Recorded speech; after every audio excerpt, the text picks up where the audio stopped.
this didn't come as a huge surprise getting Stanford to you, I imagine, right? I mean, it's kind of like you look at it, you look at USF, everyone knows the history with you and Tara. No surprise? Well, I think the stars had to really be aligned for this to take place. And I think once we knew sort of where they were going to be seated, and once we got into the tournament, we kind of, were thinking this is probably destiny that, we end up playing Stanford at Stanford. Did you hope that you would go somewhere else, that you'd kind of get out of the area and be able to travel? I mean, was there a little part of you that wanted? I think at first, but now that we're at Stanford, I think it's just exciting. I think it's, there's going to be a great crowd, and it's a chance for our fans to be able to go because it's local, which is fantastic. And it's a big stage, and it's exciting for our players to play in that type of an environment. So. We're all excited about it. When the announcement was made and you see that you have Stanford, what was the reaction from the team, and what were some of the first things said back and forth between all of you? Well, if you look at there's a picture that someone sent me of Z in the front row just going like, just excited. I think for our players, just getting to the tournament was amazing, and the way that we did it, beating the 3 seed, the 2 seed, and the 1 seed. To get in the tournament is an accomplishment in and of itself, and our team is they're fired up. They're excited to be in the tournament, and it didn't really matter who we were going to play. They're ready to play. Let's go back a few years. I know Stanford's been in the tournament 29 consecutive years now. That's 1987. Mm-hmm. You arrived on the Stanford campus in '86. Right. And then the run starts. So you're kind of to blame for this. I mean, you're playing a bit. I mean, you got the ball rolling here. Well, I think one of the things that I learned from Tara was having no fear about setting a vision and helping people to paint a picture of that vision and being fearless, not being afraid of losing or afraid of things maybe not going your way. And Tara left a great program at Ohio State to take over Stanford when Stanford wasn't very good. And my freshman year, we were 15-15, and I was used to nothing but winning, and so that was very challenging. But for her to just stay steadfast in her vision is impressive, and that that vision has held true now for 30 whatever years. It's remarkable. I mean, she's one of the most incredible people that I know, and it's just it's humbling, and it's also exciting to to be able to go down there now as a coach and play. Tendencies, people would think, oh, well, Jennifer knows her tendencies. She knows what she's going to do against us. Is that really true, though? No, I mean, Tara's her style of play, and things have changed a lot over the years. So I'm not as familiar with them as maybe years ago. So it's just like scouting any other opponent. It's going to be the same for them. It's the same for us. But now it's focus mode. It's regardless of if it were Stanford or another opponent, it's now, how do we prepare? How do we best get our players ready for, not only our next opponent, but also getting them ready for the NCAA tournament? And I think, something for me, having been in the tournament 3 years as a player, I think I can help our team get ready, mentally and emotionally for what they're about to experience. Those initial moments of the game. Sure. You don't want to fall behind 10-0. Like we did at BYU. Maybe we do want to be 10-0. But no, I think I want to get our team in a place where they can play their best basketball. And, some of that at this point in the game is mental, it is emotional, it is, there's some physical component, but I think a lot of it that drives it is, especially the beginning of the game is going to be adrenaline for both teams. And, so I think just helping them prepare for that and keeping them in the place that they're in a very good place. I mean, they're excited and they want to play.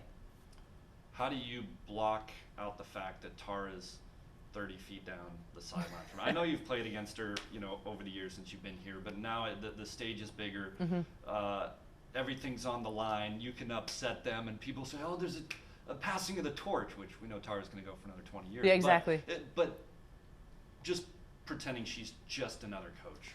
Well, I think, to be honest, I never think about the opposing coach. And this is no different. I mean, I'm thinking about our team and what we need to do against their team. And it's more about that for me than some story of, me and Tara.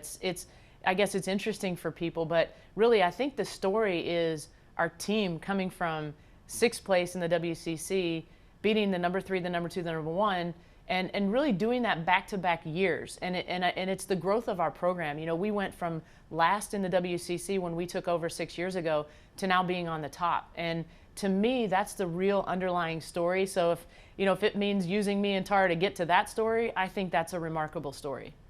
You understand the magnitude Sure, of it. sure.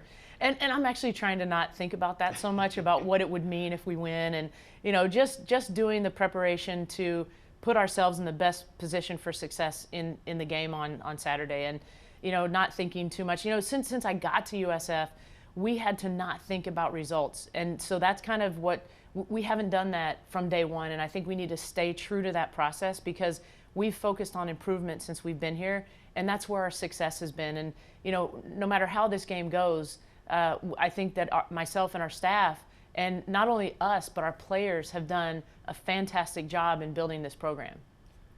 Of how are we going to attack this other team, and there'll be a nice moment maybe pregame and postgame? Well, I think Tara and I are a little more human than that. Like we had some great texts back and forth last night about the irony of, you know, kind of the whole thing, and you know, we have tremendous respect for one another, and you know, we kind of I just told, you know, let's have fun with it. You know, let's enjoy it.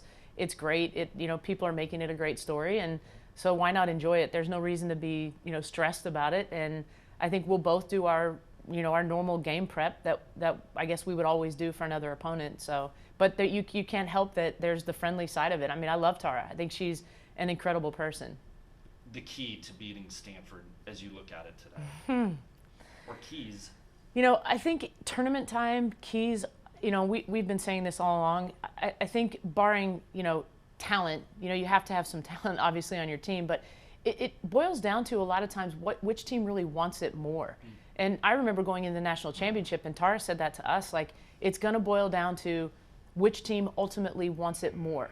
You know, are you gonna dive on the floor for a loose ball? Are you gonna box out? Are you gonna do all the little things? And to beat a team like Stanford, we have to do everything well. We have to do all the little things well in order to win that game. Do you do anything differently going into this game that you haven't done all year? Is there an inbounds play? Is there a play that you add for an offensive set that, like, you know what, they've seen everything that we've let's add this one thing. Maybe you know, we need it. I think at this point, you know, they are who they are and we are who we are, and we do what we do and they do what they do. And I think, you know, more than anything, I think it's important that our players are comfortable knowing what they do versus, you know, putting in something new all of a sudden. That's you can't trick. How are we going to trick Tara? We're not going to, you know. So I mean, we need to do what we do. I have one other thing. Can I add? Yeah. Okay. Go for it. So I think part of a big part of our success here at USF has been our staff. Blair Hardick has been here with me for 6 years, starting the program. Chanel Stiers has been here now for 4 years, both associate head coaches. They are incredible. I mean, they're so smart about the game. They're good at all the things I'm not good at. They make me better. And then Brittany Yasakochi has been here for 2 years. And so to have a real team as a staff is incredible for me. And, you know, when we won the WCC tournament, I immediately went and hugged the three of them because, you know, we're in this on a daily basis together. And it's been fantastic to build with them. Can I shoot a little bit?